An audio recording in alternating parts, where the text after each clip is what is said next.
Hello, Steve White, Trek Boy 89 for Steve Hearts 89. Well, I watched Star Trek Prodigy Dreamcatcher Episode 4. It was good. I mean, not great. It was okay. My main concern with the series was that they were going to be very kiddie, and they've managed to avoid that to a certain extent.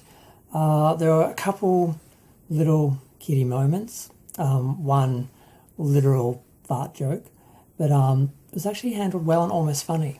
So they're doing Nickelodeon. They know how to make kids shows. So it wasn't as bad as I thought, and that's what I'm sort of realizing once we get to the fourth episode. Technically, the third episode because they showed the first two together. But this one was the first one I was looking forward to where they should have just been out having an adventure because they've escaped the penal colony or whatever they're from.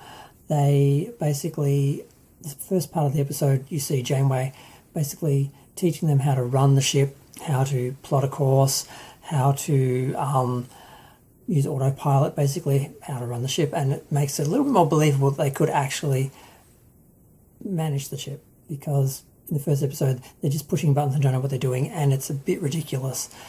They somehow made it plausible. I don't know how, but I felt a bit better seeing them actually be taught and actually spend some time on the ship just working out how to work it and how to live on the ship. So that was good. Janeway immediately basically gives them almost like a mission to go down and explore this planet. And she takes them down to the cargo bay, and they've got this all-terrain vehicle, big four-wheel sort of tank sort of thing. And she can't go, of course, she's a hologram, but they all go. And sadly, they do go their separate ways. They don't sort of stick together as a team. And Janeway is just on the ship with, is it Murph or Mur? I can't remember his name. The little jelly-like creature. And while they're off the ship, of course, Gwen manages to escape because she basically just uses the Force to bring her weapon over to her so that she can escape. And then she takes back the ship because, of course, she's been trained in everything Starfleet and can operate it like, it's like the back of a hand. Janeway tries to actually stop her, but she just reprograms her, and then Janeway suddenly is working for her because she's just a hologram. She's not a person. She doesn't have an individual personality. She's not the Doctor. So they're out exploring, and we do fairly quickly realise that this planet's not what it seems.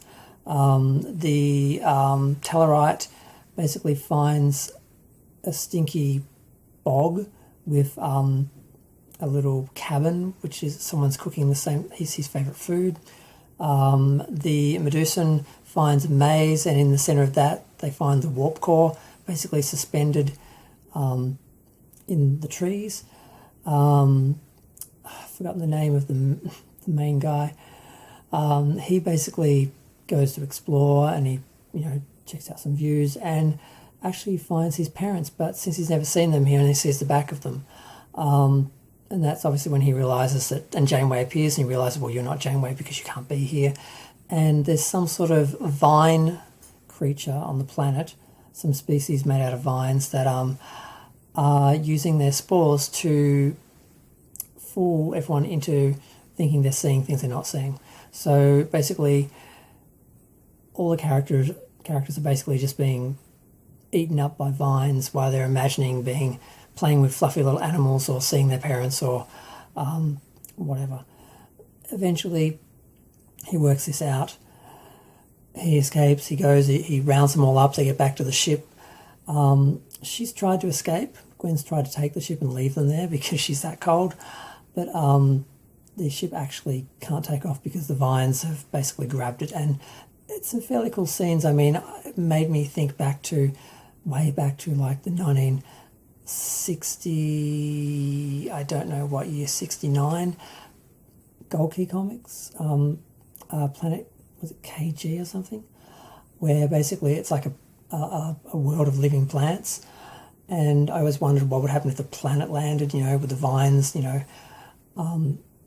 surround the Enterprise. It's something I have sort of want to see. So it was cool. And, but they can't escape. They do eventually actually they don't even get on the ship. They try and get back on the ship, but they can't because of her. and she tries to take off. The ship can't take off. The ship actually ends up crashing, and all she manages to do is get her and Murph, or whatever his name is, into the shuttle, which was still damaged from last week, and basically escape the ship. And they're all stranded on this planet. So that's where it ends.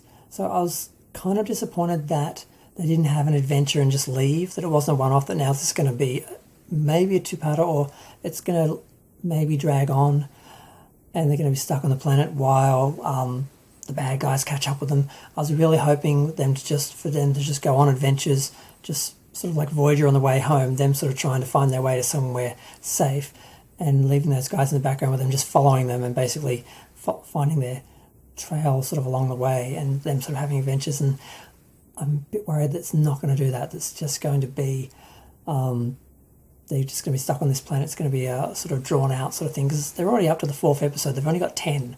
So how many, are you going to spend on this story? I think it's a bit of a waste of opportunity. But it was well done. It was enjoyable.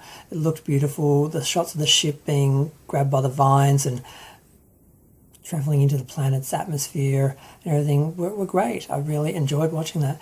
But it feels too much like Star Wars. Without Starfleet, without a crew, without the sort of type of starship we're used to, it feels very much just like Star Wars, especially when we've got a character who looks like Gwen, who's like using the Force to get weapons, and the all-terrain vehicles. When like Nemesis, they really should have had ships that hovered, because why would you want to deal with terrain when you can just hover over it? I mean, that's so 21st century. I mean, it's like, okay.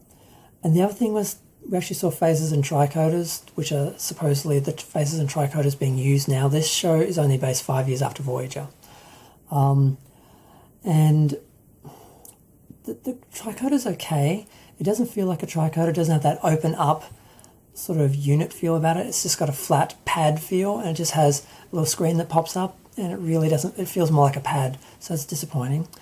The phaser as well, it's got the shape of a phaser, but in the center it's got like a glowing Starfleet symbol which runs through it, kind of like a bolt, and maybe the power source. But then on the top panel it's just got a little light display. Not great designs. They didn't advance on the designs they were using in Voyager and Deep Space Nine. And yeah, if this was, it's one of those Star Trek, New Trek canon issues where I don't believe this is what the rest of Starfleet is using, and if that's what they are using and that's what they've established in this show, I'm now having to think, what were they using in Picard? I can't remember what phases they use or what tricoders they use, if they're the same or not. Now I'm going to have to go check that. But yep.